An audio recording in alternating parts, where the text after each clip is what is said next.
Diserang isu sawit, adik Prabowo balik lawan, nekat bongkar dalangnya.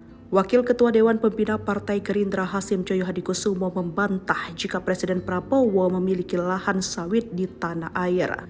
Adik Prabowo ini mengamati bahwa hoax tersebut diproduksi para pemengaruh atau influencer yang telah dibayar untuk menjatuhkan martabat Presiden dengan tuduhan mempunyai lahan kelapa sawit di daerah terdampak bencana banjir.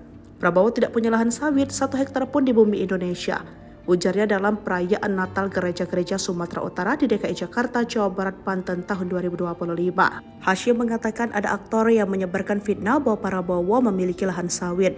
Aktor itu disebutnya merupakan koruptor-koruptor yang merusak lingkungan. Para koruptor itu tutur Hasyim memiliki 3,7 juta hektar lahan sawit ilegal yang tersebar di kawasan hutan lindung hingga taman nasional. Hasyim menduga terdapat 200 perusahaan yang mempunyai konsesi ilegal di kawasan tersebut.